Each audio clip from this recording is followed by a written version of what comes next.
Question 18 is asking us to define partial correlation.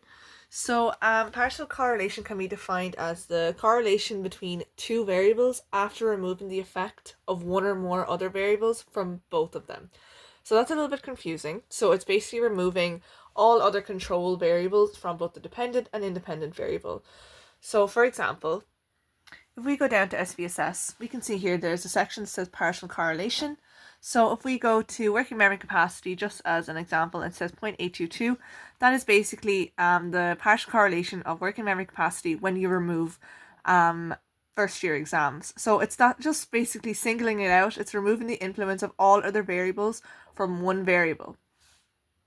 So in saying that, it is removing the effect of one or more control variables from both the independent and dependent variable.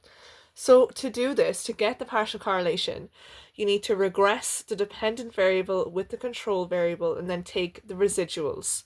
So that's a little bit confusing. So if you focus on the dependent variable, which is in this case final year score, we're taking the dependent variable and we are regressing it with the control variable that we want to remove, and then we're taking the errors out of that, so the residuals, because we've looked at residuals before.